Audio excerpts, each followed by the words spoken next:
Alors un petit message pour Karim Abouadar de la part de sa maman. Lundi, ton père ne viendra pas, mais il viendra sûrement dans la semaine. Lundi, Dani vient. Vendredi, ton oncle Khalifa viendra.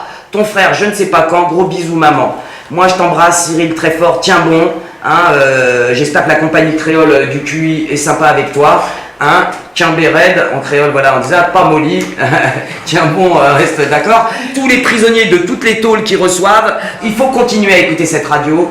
Elle fait le lien entre l'extérieur et l'intérieur. Ça permet de faire circuler les bonjours et les informations.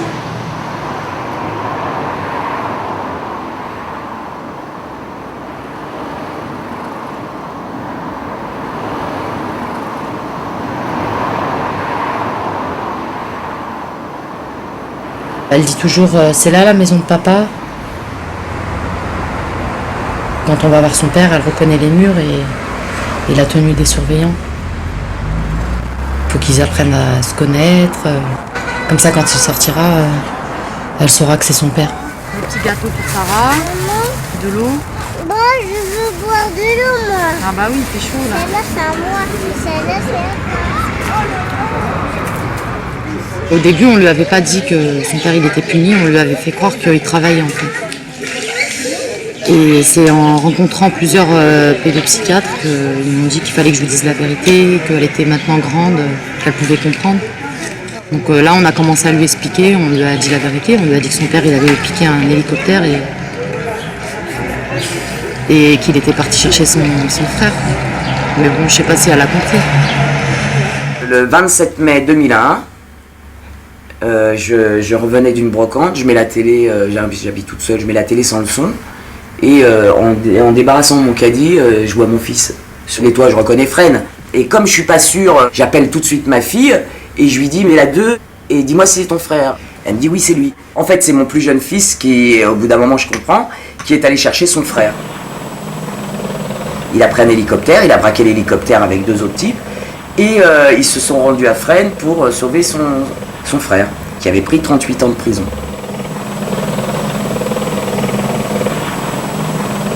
Ça se passe un 27 mai, la veille donc de ses 30 ans, et c'était un jour de fête des mères. Donc quand moi on m'a amené pour parler avec lui au téléphone, négocier avec lui, c'était surréaliste. Bonne fête maman, bon anniversaire Christophe, et tu sais qu'il va se faire tuer ou qu'il va se passer un truc, un drame. Voilà, je vois pas d'issue pour lui. Et donc, je trouve plutôt sain d'avoir envie de s'évader quand tu es dans des conditions extrêmes. Là, c'est on les voit peut-être pas très bien, c'est des sculptures de détenus que j'ai emportées en catimini. Ils n'ont pas le droit de faire des cadeaux, donc c'est vrai que j'avais des poèmes, des lettres, voilà, des petits objets. Ce qui m'a éberluée, je crois, c'est le nombre de clés de ça passait. C'est vraiment l'enfermement, cette espèce de rite comme ça, initiatique d'enfermement progressif. Une clé, puis on ferme, et puis une autre clé, puis on referme, et puis une autre clé, on se dit qu'on ne s'en tirera jamais. C'est horrible. L'odeur d'humidité, de mauvaise bouffe, l'odeur, la crasse. Moi, c'est ça qui m'a... La première impression, ça a été ça.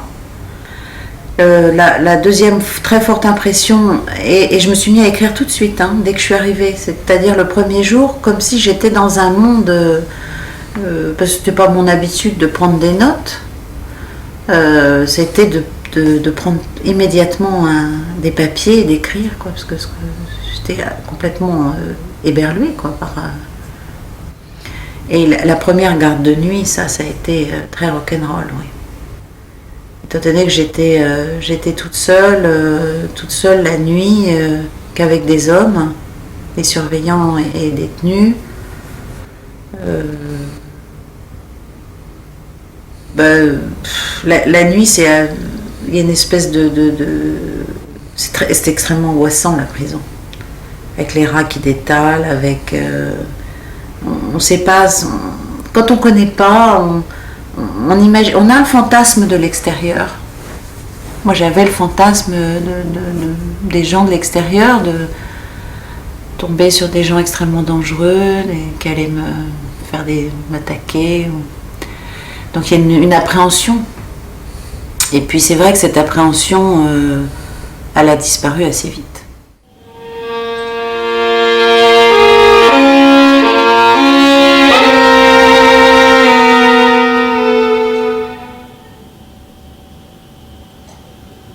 J'ai pas dit de les sortir de prison en plus. Je dis juste de pas les torturer, d'accord? De pas, exemple, comme ils ont fait à mon fils Cyril, 3 mois au mitard, c'est-à-dire dans une pièce de même pas 3 mètres carrés, sans fenêtre, sans rien.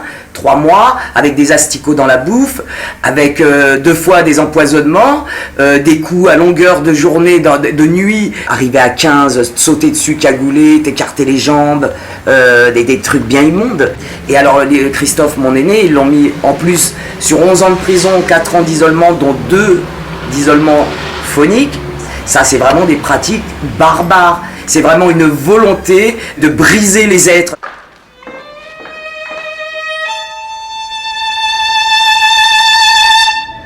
Il y a encore un gamin qui s'est pendu au mitard, un gamin de 20 ans. Alors bien sûr, des collègues me diront, quand il y a agression sur le personnel, il faut le mettre au mitard. Mais moi j'ai vu mettre un gars au mitard, en arrivant, on a voulu le mettre dans une cellule où le gars était fumeur. Donc lui il a dit, je fume pas, je veux pas aller dans cette cellule. Donc on l'a pris, on l'a mis au mitard. Et franchement, je trouve ça, c'est insensé quoi. C'est complètement insensé. Et ça se passe encore aujourd'hui ça. Bon, je dis pas que tous les gradés sont comme ça, loin de là, mais parfois il se passe des choses. Le mitard, c'est maximum de durée 45 jours en France.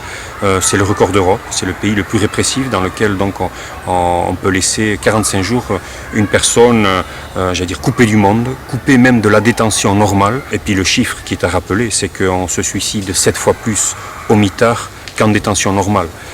Pour moi, ce simple chiffre devrait suffire à obtenir et à exiger immédiatement l'abolition de cet outil barbare qu'est le mitard.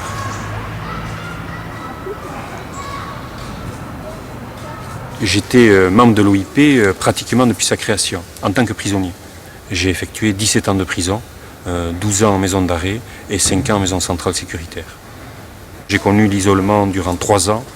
3 années durant lesquelles eh bien, j'étais un petit peu mis en détention comme on met un animal en cage et que rapidement je me suis vu dépérir. Je peux même vous dire clairement que c'est la première fois de ma vie, l'unique fois de ma vie que j'ai connu ce sentiment tout à fait détestable qui est celui de la haine. C'est vrai que il est arrivé une période au bout de 7-8 mois d'isolement total où j'ai commencé à rêver que je voyais la personne, en l'occurrence le juge d'instruction qui me maintenait dans ces conditions de détention, je l'ai vu baigner dans son sang. Donc j'ai eu, j'allais dire, des idées très peu fraternelles à l'égard de ce juge. Il est un fait qui est toujours vrai aujourd'hui, c'est que la prison non seulement désinsère des gens qui bien souvent n'ont jamais été insérés dans la société, mais désinsère de la vie. Désinsère de la vie. Quand je parle des suicides, que je rappelle toujours ces chiffres extrêmement importants et inquiétants, je me dis que les gens ne se suicident pas en prison, c'est la prison qui tue. La prison ne doit être qu'un endroit où on met des gens parce qu'ils ont été punis, j'aime pas la notion de punition, mais disons que c'est un rappel à la loi.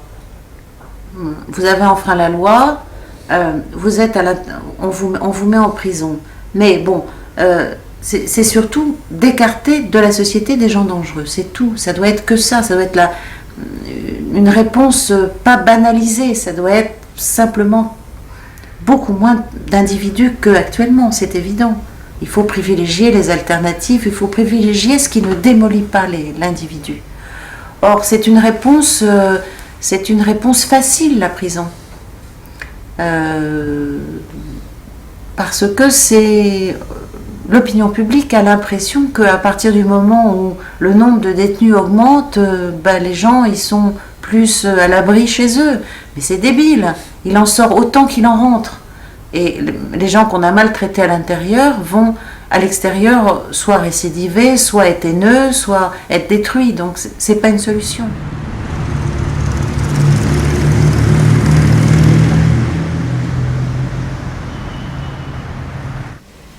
Je passe la parole à Virginie Bianchi.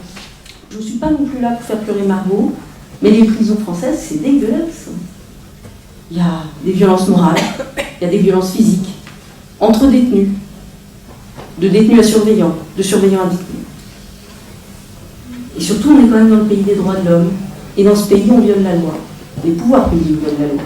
Parce que la loi, c'est l'enseignement individuel, c'est dans le code. Et puis c'est aussi les règles pénitentiaires européennes, qu'on vient juste de signer. Mais je crois qu'on répond à quoi, les 10% des règles pénitentiaires européennes, et on vient de les signer. Le droit, il s'arrête à la porte de la prison, que les choses soient bien claires. Le droit en prison, il n'existe pas. Le droit de la prison n'est pas le droit de l'extérieur. Il y a un code de procédure pénale qui n'est pas respecté. C'est une zone de non-droit absolu. Tout est interdit en prison. Tout. Donc, les détenus, ils se débrouillent. Hein. C'est comme ça qu'il y a des trafics et autres. Je me souviens, il y a quelques années, quand j'avais fait avant d'entrer dans la pénitentiaire, j'avais fait une école. Et je me souviens qu'à l'époque, on nous donnait les tarifs de combien vaut une paire de Nike, ça vaut combien de cachets de Rohypnol, et des choses comme ça. Et on savait que c'était à peu près le prix qui se faisait à Fleury-Mérogis. Ce qui est, bon, c'est quand même des médicaments qui sont distribués par des médecins pour de bonnes raisons. Simplement, quand vous êtes quelqu'un de faible, quelqu'un qui est sous traitement, et que quelqu'un fait pression sur vous pour récupérer vos médicaments, vous n'avez pas le choix. Vous n'avez pas le choix. Surtout en maison d'arrêt. Donc pour lui, ensuite, ce sera une monnaie d'échange. Tout est monnaie d'échange. Les cartes de téléphone, la drogue, les cachets, les vêtements, la nourriture. Tout. Tout parce qu'en prison, on n'a rien.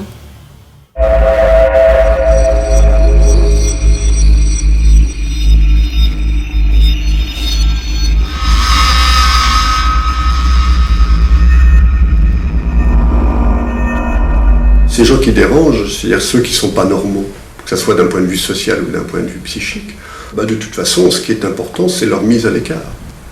De plus en plus, on voit arriver à la centrale de Saint-Maur des personnes ayant des comportements, je dirais, qui sont d'ordre complètement pathologique et qui dans le quotidien de la carcéralité, effectivement, s'expriment dans des choses qui sont à la fois déstabilisantes et pour les détenus et pour les surveillants.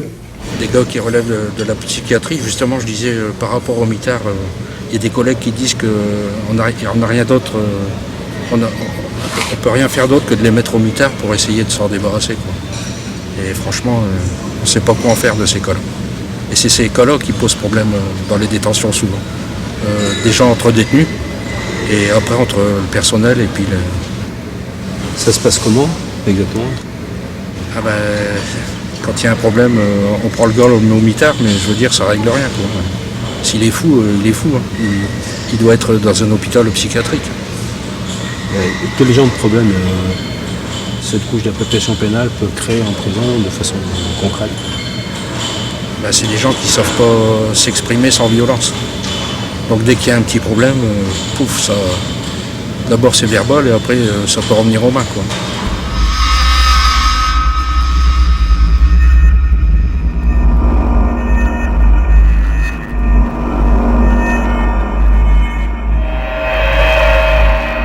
Alors le monsieur qui a été agressé a été reconnu comme quelqu'un, je crois, très affable, très gentil, qui, quelques minutes avant, jouait aux cartes avec cette même personne et que l'autre, à un moment donné, on n'a jamais su pourquoi, et a pété les plombs, mais au sens vraiment d'une crise très très grave, et puis n'a pu maîtriser du tout ses comportements, sans avoir de ressentiment. Il n'y avait rien du tout entre ces deux personnes, donc ce qui a créé encore beaucoup plus de peur, hein, puisque ça veut dire que ça peut venir de n'importe où, n'importe quand. Il y a 3 mois, il y a un collègue qui a pris un coup de lame en pleine figure, donc il est défiguré, quoi, hein. Il a une cicatrice de l'oreille jusqu'à la bouche, et donc le détenu est passé au tribunal, et le détenu il a dit c'est bête que ce soit tombé pour lui parce que c'est un bon surveillant.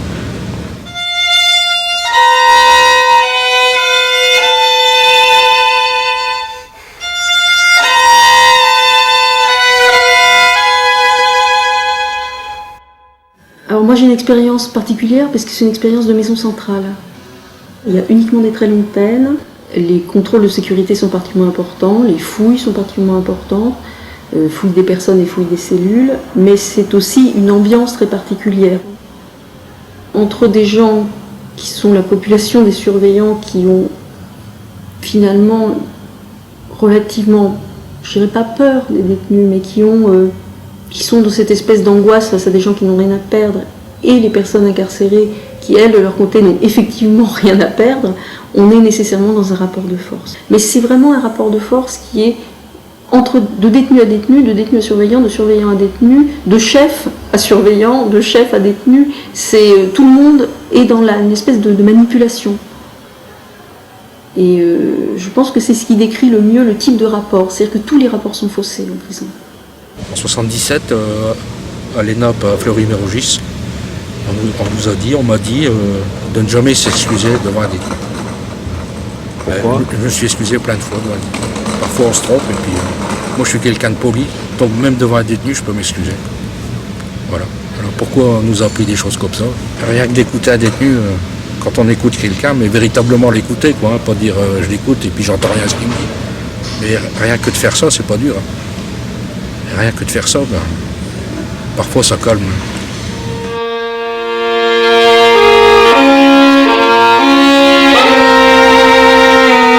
La prison concerne les plus fragiles. Les plus fragiles socialement, les plus fragiles au niveau de la santé. C'est aussi toute la problématique des difficultés que connaît notre société et que l'on enferme pour essayer de ne pas voir ces difficultés. Et donc, j'ai voulu, pour comprendre la société française extérieure, essayer de voir justement le cas limite qui est la prison. La prison, en fait, et ça s'est vérifié au cours de toutes ces années, renferme de façon grossissante tous les problèmes que la société extérieure connaît. Seul problème, c'est que dans la prison, c'est enfermé, qu'on essaie de ne pas en parler, et que souvent l'attitude est de dire les personnes qui sont à l'intérieur de la prison, les détenus, s'ils y sont, c'est bien fait pour eux, et puis on ne veut pas entendre parler d'autre chose. Or, en réalité, quand on commence à rentrer dans la prison, on s'aperçoit que les choses sont beaucoup plus compliquées que cela. Enfin, je sais pas, simplement imaginez, moi je ne l'ai pas vécu, mais je l'ai vu, 24 heures sur 24, dans une pièce qui ne fait pas 9 mètres carrés, dans laquelle on est 2, parfois 3, sinon 4. Et vous avez juste le temps de sortir pendant 2 heures dans la journée. Et vous êtes dans cet espace. Et vous n'avez rien à faire. C'est épouvantable. C'est épouvantable. C'est à devenir fou.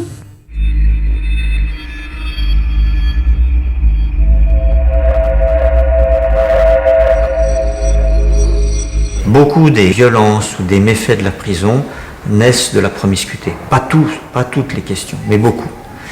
Surtout une promiscuité subie. Bon, bien sûr qu'il y a les choses les plus évidentes que les toilettes, que, comme on dit poliment et joliment, satisfaire à ses besoins naturels, c'est-à-dire chier devant les autres, c'est pas facile. L'espace pour circuler, c'est-à-dire que très souvent il y a un 4e matelas qui est glissé sous le dernier lit superposé, les 3 lits superposés, par manque de place. Et on le voit en ce moment dans beaucoup de cellules de prison françaises. C'est-à-dire qu'on glisse mais dès que ce matelas est tiré, ça veut dire que plus personne ne peut circuler, être debout. Donc les gens sont durablement installés sur leur lit. Ça veut dire que dans la journée, celui qui a le matelas glissé dessous par terre n'a aucun endroit où à se poser ou un tabouret. Ça va 1 heure, 2 heures, 3 heures, 4 heures. Mais tous les jours de la semaine et tous les mois de l'année, c'est extrêmement problématique. La surpopulation, elle est le résultat aussi d'une attitude de la société. Celui-là fait une bêtise, il faut l'enfermer. Et c'est ainsi que, sans véritablement réflexion, des tas de gens sont en prison et ils n'ont rien à y faire. Les malades psychiatriques, les sans-papiers, moi j'estime que les sans-papiers n'ont rien à faire en prison, et puis tous ceux qui attendent d'être jugés, qui sont en détention provisoire. Alors les délais se sont un peu rétrécis. Enfin, la détention provisoire, vous pouvez être pendant 1 an en détention provisoire. Et si bien que souvent, et parfois même plus, et souvent les jugements, quand le procès arrive, on est jugé en fonction de la durée de sa détention provisoire, parce que naturellement, le temps qui a été passé en prison ne peut pas être effacé. Et donc, on fait une peine en fonction de la durée de la détention provisoire et non plus en fonction du délit. On marche sur la tête.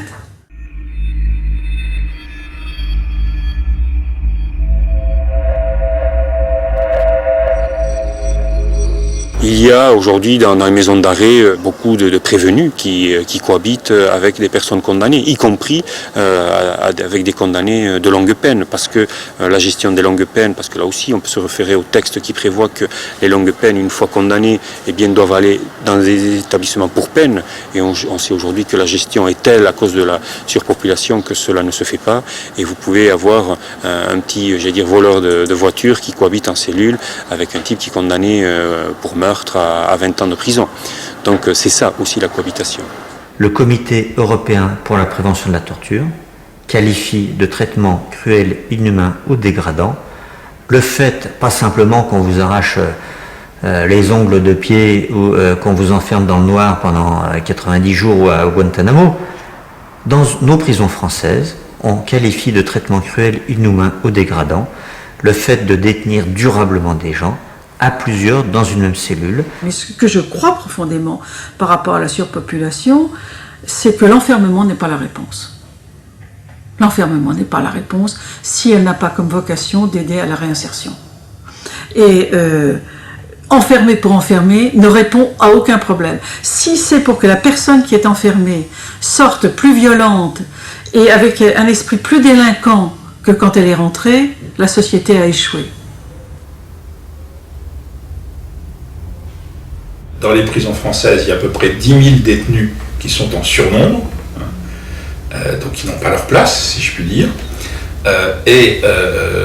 À côté de ça, il y a 10 000 personnes qui sont en train de purger une peine d'1 an et moins. C'est-à-dire, c'est comme ça, mais ces deux chiffres coïncident quasiment.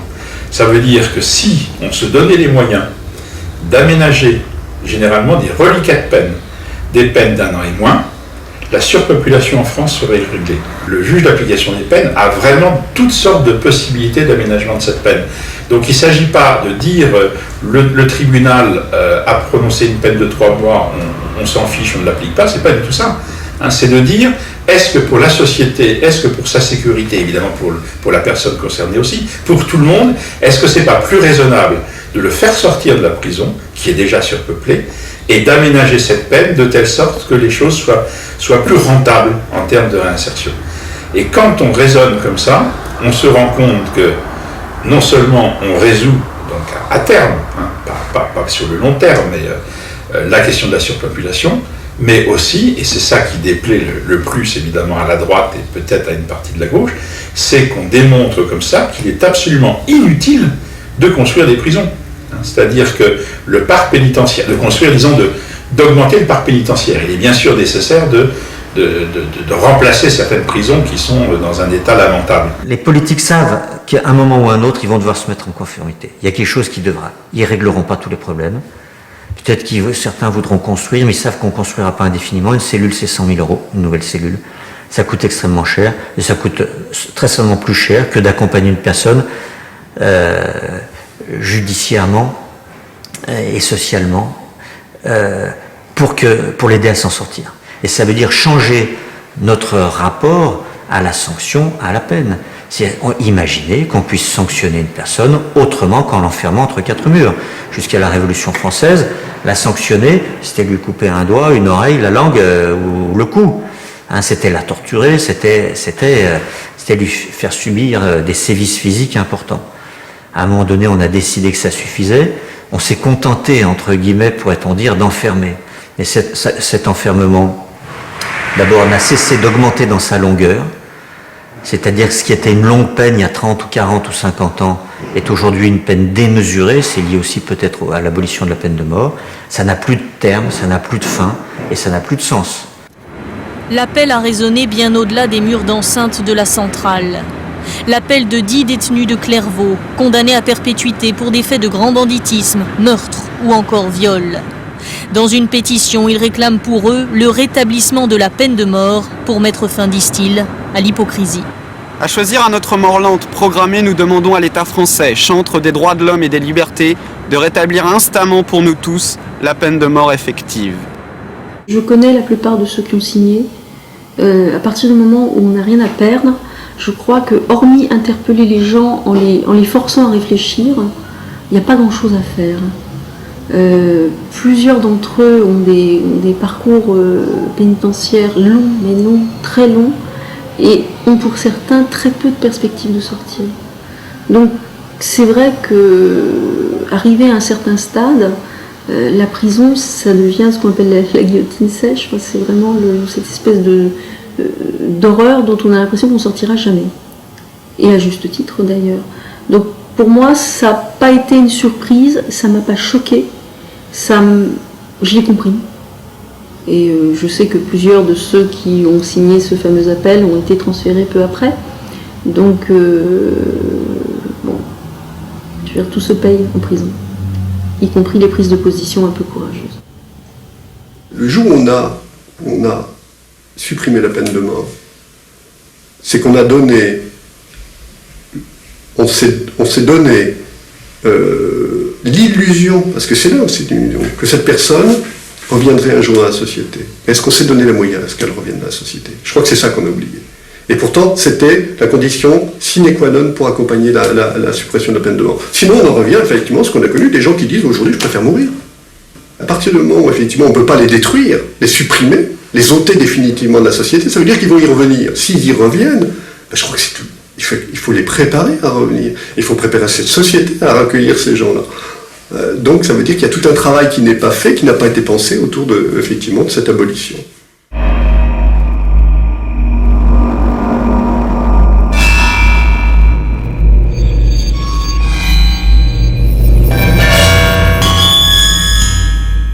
J'ai l'impression qu'il y a quand même une certaine incapacité à voir l'évolution d'un individu, le changement.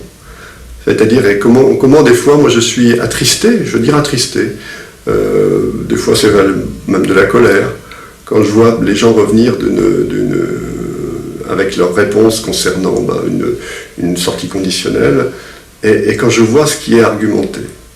Et je me dis, je reste intimement persuadé que bien souvent, on est revenu à quoi? Les gens sont enfermés à leur acte. À l'acte qui les a amenés en prison. 20 ans après, on les renferme bien souvent encore à ça. Et on refuse de voir la vérité de l'évolution de cette personne. Des mecs qui font 2, 3, 4, 10, 15, 20 ans, c'est vraiment tu te demandes comment ils ont fait pour en sortir. Tu as eu des nouvelles de détenus que tu as pu rencontrer qui sont sortis au bout d'un certain nombre d'années? Thierry. Il vient de se tirer une balle dans la bouche, dans la gorge. Il s'est enfermé 4 jours dans un hôtel et il s'est tiré une balle dans la gorge. Voilà. Voilà ce que fait la prison. J'avais rencontré Thierry. Oui. Il semblait être quelqu'un de relativement fort quand même. Oui, très fort, mais ça brise. Briser tous ses amis morts, l'autre moitié enfermée, pas de solution.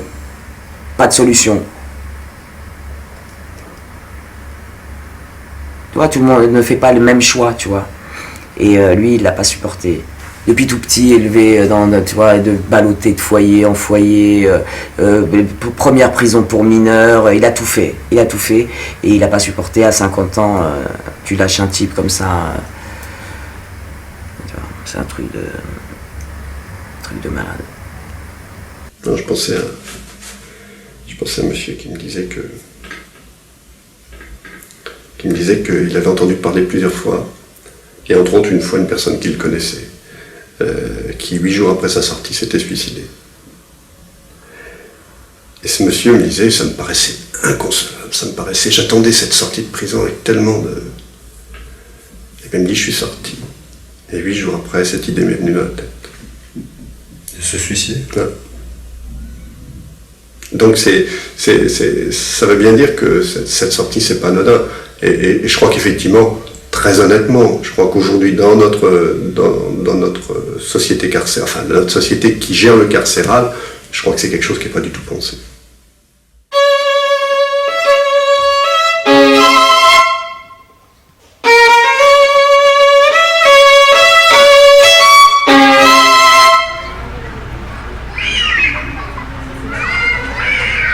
C'est resté quand même un beau souvenir, même si c'est pas un endroit pour se marier, même si on s'est marié en prison. Là, c'est une lettre que les copains de Cyril et les détenus lui ont fait pour le féliciter. Et après la cérémonie, on a mangé un peu de gâteau, on a bu du jus de fruits. Et ensuite, Cyril et moi, on a eu 1 heure de parloir.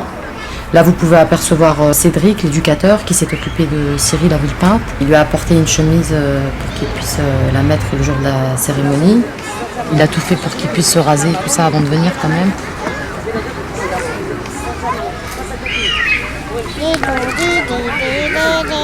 Pour moi, au début, c'était très très difficile en fait d'accepter que Cyril il soit incarcéré, quoi. Et donc avant chaque parloir, Cédric il venait me voir, il me rassurait. Et si j'étais pas bien, je pouvais l'appeler pour qu'il qu'il fasse un petit message, un petit courrier à Cyril pour lui dire que j'allais bien et que je l'aime et tout ça, quoi. On ne peut pas travailler seul contre tous, je dirais, quand les conditions de détention sont ce qu'elles sont aujourd'hui, quand l'offre en termes de soins, de formation professionnelle, de travail est très largement insuffisante, ça on peut pas pallier ça. Après, forcément, je pense qu'on peut être utile dans des conditions de travail et environnementales satisfaisantes, en ce sens qu'on a une mission de prévention de la récidive, et que dans ce cadre-là, on rend service à tout le monde. À la société surtout, mais également aux personnes placées sous main de justice. C'est-à-dire que faire en sorte que la personne retrouve une vie libre et où elle pourrait s'épanouir, c'est une victoire, c'est une réussite. Et en ce sens-là, on peut être utile. La grande désillusion des travailleurs sociaux, à mon avis, vient du fait qu'on a l'impression de se sentir utile pour 5, je sais pas, je donne un chiffre un peu arbitraire comme ça, mais 5 à 10 dossiers sur 120 dossiers, parce que les autres, il n'y a pas le temps, il y a l'impossibilité, la situation est tellement inextricable que tout seul, on n'y arrive pas.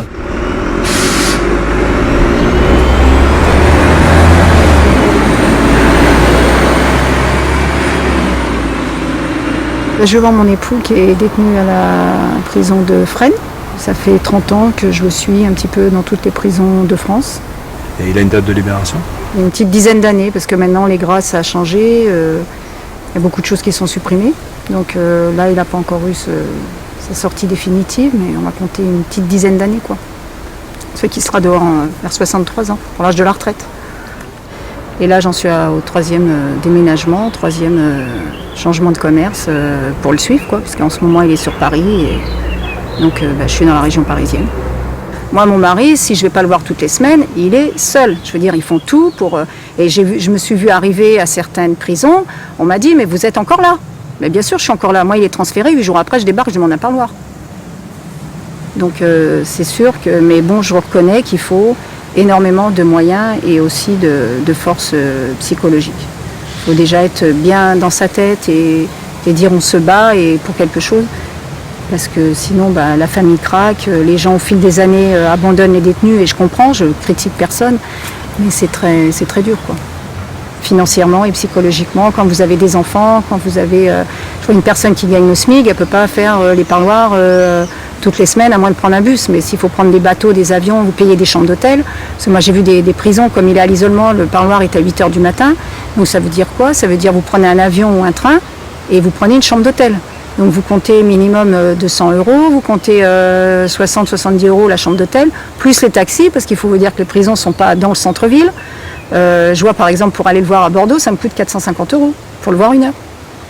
Donc faites le tarif, ça fait cher. C'est très cher. Moi ça m'use, je suis en train de mourir. Christophe est où, tu peux me rappeler ? Là, ils viennent de le mettre à Cesse, à côté de Toulouse. Il était à Lannemezan, juste avant il était à Strasbourg, juste avant il était à Moulins, juste avant il était à Lyon, juste avant il était à Aix-en-Provence. En 5 ans, j'ai dû faire une quinzaine de maisons d'arrêt. J'ai été à Rouen, j'étais à Villepinte, j'étais à Fleury, Nanterre, j'étais à Ogny. Viens. Allez. Viens, je vais te donner quelque chose. J'avais l'impression que j'avais fait une bêtise quoi, d'avoir eu Sarah au parloir, mais moi je suis quelqu'un de très réservé, très pudique quoi. Donc je me suis accommodé une tenue pour y aller. Accommodé une tenue. Ouais, un déguisement. En fait, j'avais acheté un pantalon exprès que j'ai toujours, que je garderai toujours. En fait, c'est un pantalon que j'ai acheté avec une robe qui m'arrivait en dessous du genou. Parce que je me suis dit, comme ça, au moins les surveillants, s'ils me voient arriver en pantalon, ils vont penser que c'est une tunique, ils vont pas croire que j'ai les jambes à l'air, ils vont pas venir me regarder toutes les 5 minutes. Parce que quand on est en jupe, on est plus surveillé, quoi. C'est l'impression que j'ai eue, quoi. Au début, quand j'allais au parloir. Et donc, j'ai fait un trou dans mon pantalon et j'ai mis ma robe par-dessus. Et j'ai traversé le petit muret et je me suis assise sur Cyril. Et ça a duré peut-être 5 minutes, quoi. On a fait ça en 5 minutes et c'était avec l'angoisse, la peur et de se faire attraper. Et comme j'avais peur que ça marche pas, pour être sûr, j'ai demandé à Cyril de m'aider à faire le poirier dans le parloir.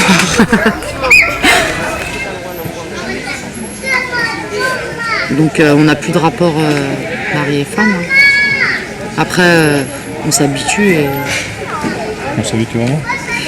On s'habitue pas, mais on prend un rythme. Après, si, on s'habitue quand même un petit peu, puisque après, depuis qu'on a eu Sarah, on a pu retenter l'expérience.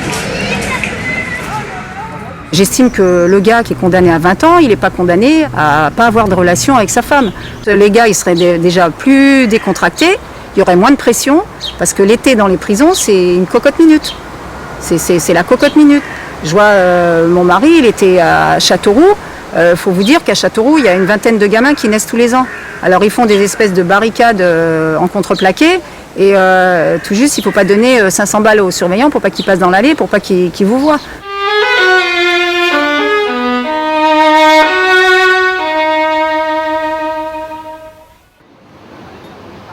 La prison, ce n'est qu'une pièce d'un puzzle beaucoup plus vaste. C'est cette vision globale là des choses qu'il faut avoir pour bien comprendre la honte actuelle qu'est la prison, mais en même temps ce qu'elle peut devenir. Si la décision judiciaire n'est pas une décision intelligente, c'est-à-dire adaptée à la fois à l'état de la société, à la demande de la victime, mais en même temps à la personnalité de la personne qui est condamnée, ce sera un échec. La première réponse judiciaire à un parcours de délinquance, elle est essentielle. C'est-à-dire que si nous, les juges, nous n'écoutons pas, nous ne regardons pas à la première fois, eh bien, c'est un rendez-vous manqué qui va avoir des conséquences terribles pour la suite. Les magistrats sont le reflet de la société dans son ensemble. À partir du moment où ce n'est pas leur métier que d'aller en prison, ce n'est pas leur métier que de gérer ce monde qui est radicalement différent du lieu où eux-mêmes travaillent. Cet après-midi, je vais aller à la maison d'arrêt de la santé, je prends une fusée intersidérale, quoi. Je vais arriver ailleurs. Le magistrat doit avoir les moyens à la fois d'aller sur place, mais il faut surtout qu'il se représente lui constamment quand il prend une décision, tout ce qu'est la prison. Et ce qu'est la prison, c'est quelque chose de très vaste, qui échappe au juge.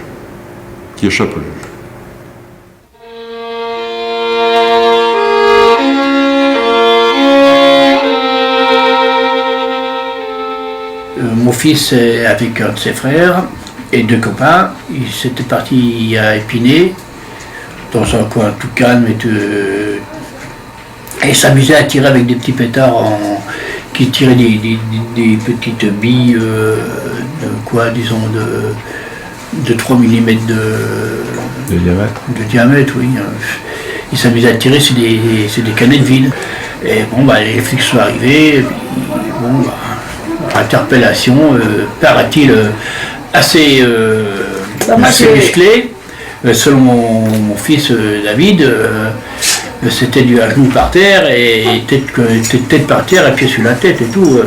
Donc ils ont été directement embarqués en comparution immédiate. Les comparutions immédiates sont la cause principale d'entrée en détention en France.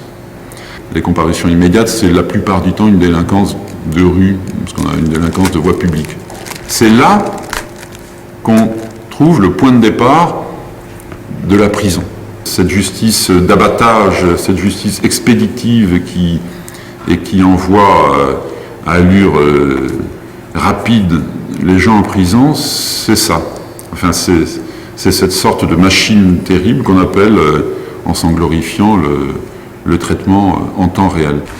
Le gamin il m'a rappelé le soir, il m'a dit voilà, Eric Blaise, moi je suis sorti, Eric Blaise il s'en va direct aux prisons de Villepinte. La maman d'Eric avait été à Villepinte, croyant que Eric était à Villepinte, lui a emmené des vêtements, et dès qu'ils sont revenus, 10 minutes, un quart d'heure après, le téléphone a sonné, c'est moi qui ai décroché, et ils ont dit oui, ici la maison d'arrêt de Fleury-Mérogis, est-ce que je pourrais parler à la maman d'Eric?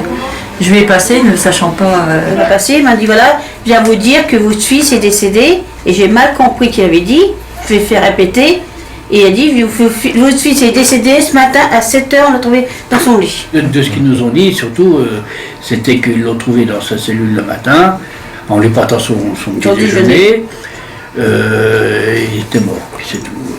C'est tout ce qu'on nous dit. Et c'est quoi leur explication? Alors leur explication, ce serait cogner la tête contre les murs.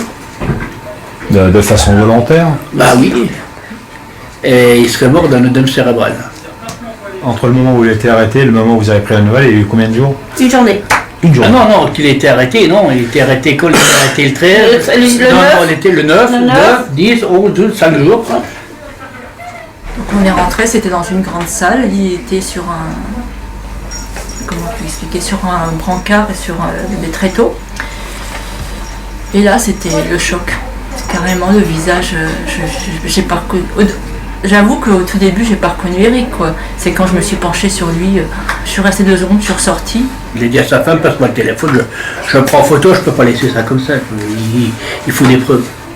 On rencontre le substitut du procureur qui nous explique, voilà, votre neveu et votre fils et votre frère a eu une crise de... Pour lui, une crise de violence. Il n'a pas voulu regagner sa cellule. On lui a fait regagner sa cellule. Mon fils, mon plus vieux, a poussé le culot jusqu'à lui demander, mais il n'aura pas pris des coups. Et le substitut a dit ah non, ils tapent pas, non, ils sont pas comme ça, et ils tapent pas, ils n'ont pas d'armes ni rien.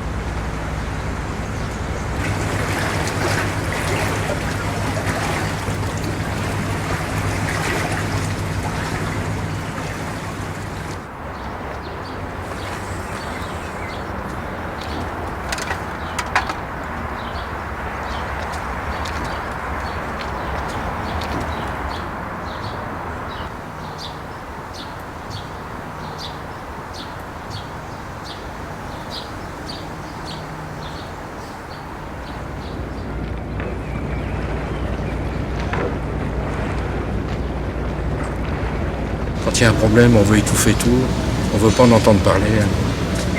J'ai connu malheureusement en fin de carrière un bien triste exemple où un détenu a été placé au quartier disciplinaire. On l'a laissé nu toute la nuit.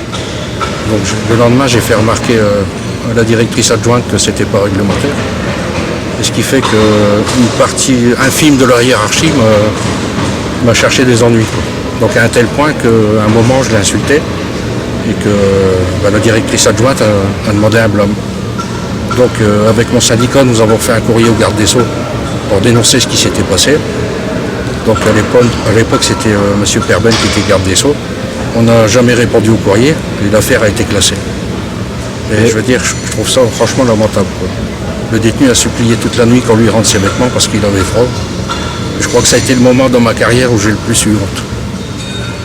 C'est pas sans conséquence de dire certaines choses aujourd'hui Enfin, aujourd'hui, je veux dire, ça a toujours été, mais c'est vrai que peut-être que là, actuellement, la menace, elle est quand même plus pesante, elle est là, quoi. On envoie des journalistes qui viennent, qui nous demandent comment faire ici et là. On sait très bien que le reportage, finalement, il n'aboutit jamais. Ou alors, vraiment, il faut que ça soit très, très cadré par l'administration, c'est-à-dire qu'elle choisit l'endroit, qui parle, qui accompagne, quel est le personnel. En principe, d'ailleurs, c'est pas un personnel de base, ça sera un chef de service ou un directeur qui fera manière d'être un personnel surveillant. Mais voilà, je veux dire, les personnes seront choisies, les détenus seront choisis aussi s'ils sont d'accord, et je veux dire, les choses seront cadrées, voilà.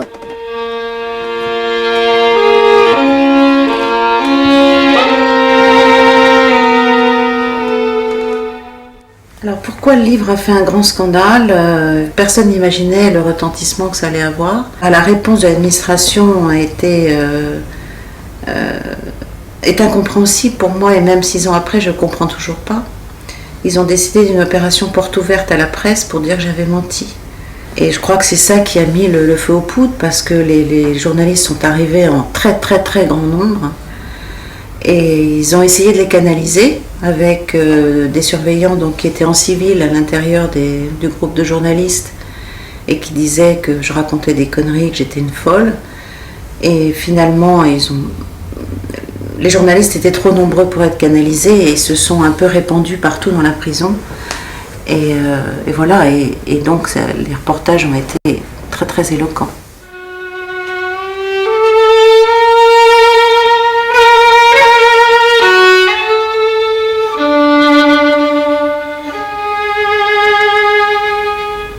Puis après, il y a eu les commissions d'enquête très très vite, et les sénateurs et les députés donc, qui ont visité toutes les prisons et qui ont auditionné tous les gens qui bossaient à l'intérieur des prisons. Et les rapports ont quand même été très très éloquents, puisqu'il y en avait un qui s'appelait « Une humiliation pour la République ». Donc là, il n'y avait plus rien à cacher. Après, il y a eu le rapport de la commission Canivet. Bon. Donc la boucle était bouclée. La prison est un lieu suffisamment spécifique où on prive des gens de liberté, ce qui est quand même un acte dans une démocratie très grave. Et il est absolument nécessaire que les fonctionnaires à qui on confie cette fonction tout à fait importante soient sous le contrôle non seulement de leur administration, bien sûr, mais aussi sous le contrôle de l'extérieur, de l'ensemble de la société. Toute une série de travaux ont été réalisés, en particulier en 2000, avec le rapport Canivet. On sait vraiment comment faire, c'est pas un problème, il ne s'agit pas d'en débattre, il ne s'agit pas encore d'y réfléchir, de rédiger de nouveaux rapports, on sait comment faire, il faut le faire. Le même problème se pose dans les hôpitaux psychiatriques, dans les commissariats de police, partout où un individu est privé de sa liberté, il faut que la société soit présente très fortement pour contrôler comment les choses se passent. Ce n'est pas une démarche anti-pénitentiaire, c'est une démarche tout à fait démocratique, il faut qu'il l'accepte.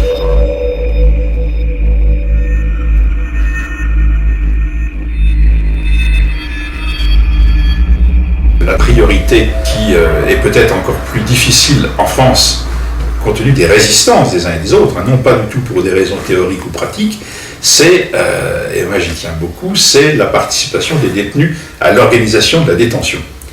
Alors ce sujet est tellement tabou que quand on en parle avec des pénitentiaires ou des magistrats, il faut répéter la phrase, parce qu'ils ne savent pas de quoi on parle.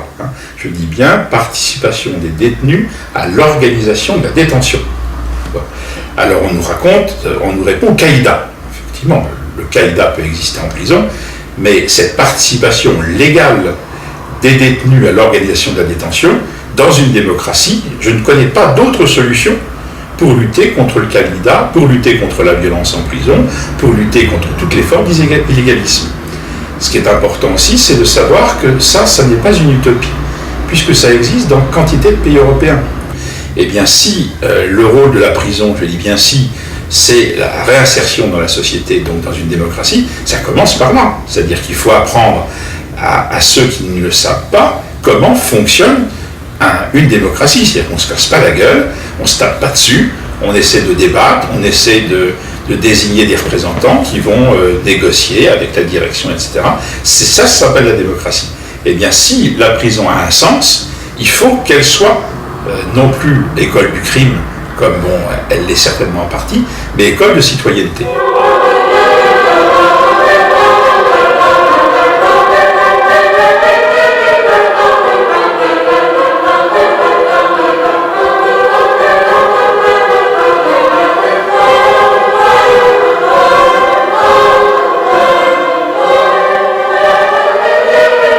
J'interviens depuis une quinzaine d'années dans 2 établissements pour longue peine où j'ai créé un dispositif d'emploi, de formation et de création.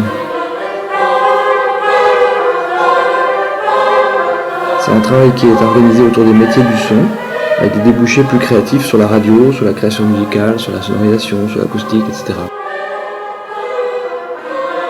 Autour de ce dispositif donc à 3 pattes, le travail, formation, création, il y a évidemment le droit, puisque on a fait en sorte que le droit commun, le droit du travail s'applique en prison, donc ils ont un contrat de travail, ils ont des indemnités de congé, ils conservent leur salaire quand ils sont malades, etc. Il y a un règlement intérieur, toutes choses qui ne sont pas beaucoup pratiquées en prison.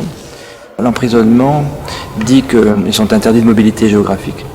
Mais on n'a jamais parlé d'interdiction de rencontres sociales, de rencontres affectives, de gagner sa vie. La peine n'a pas prévu tout ça. Or, pour des raisons de déficit et d'impuissance complète au niveau institutionnel, la peine qui est seulement la sanction qui se limite seulement à l'immobilité géographique se double, se triple, se démultiplie par 10 par toute une série de choses dont ils sont privés qui ne sont pas prévues dans la sanction. En particulier acquérir un métier, rencontrer des gens, réfléchir, participer à des séminaires. Je pense que ce n'est pas avec un métier qu'on se réinsère. Je pense qu'on se réinsère avec la culture. C'est-à-dire que c'est le plus important pour une personne qui sort de prison, c'est d'avoir rencontré les arts et d'avoir rencontré l'intelligence et d'avoir pensé et d'avoir du vocabulaire et d'avoir de la distance sur les questions et d'avoir restauré ses affects, etc. Enfin, tout ça, c'est des questions culturelles. Et on voit qu'il y en a beaucoup qui restent un peu, je dirais, victimes d'eux-mêmes, victimes de choses qu'ils n'ont pas pu dire, qu'ils n'ont pas pu exprimer, vis-à-vis desquelles ils n'ont pas pris de la distance. Et en fait, c'est tout ça qu'il faut travailler. À la limite, donner un métier à quelqu'un si la personne n'a plus confiance en elle, si elle est complètement désincarnée, si elle ne sent plus son corps, si elle est si elle ne supporte pas le délit ou le crime qu'elle a commis, qu'elle n'a pas passé par-dessus l'explication de ce qui s'est passé, si elle connaît personne, si elle ne sait pas parler de ce qu'elle veut faire, elle est foutue. Je pense que c'est ça que la prison ne sait pas faire, c'est relier la culture aux activités de formation, aux activités de travail et aux activités éducatives. Et le jour où les artistes et les intellectuels viendront faire leur travail en prison, on verra que la réparation, ça change complètement.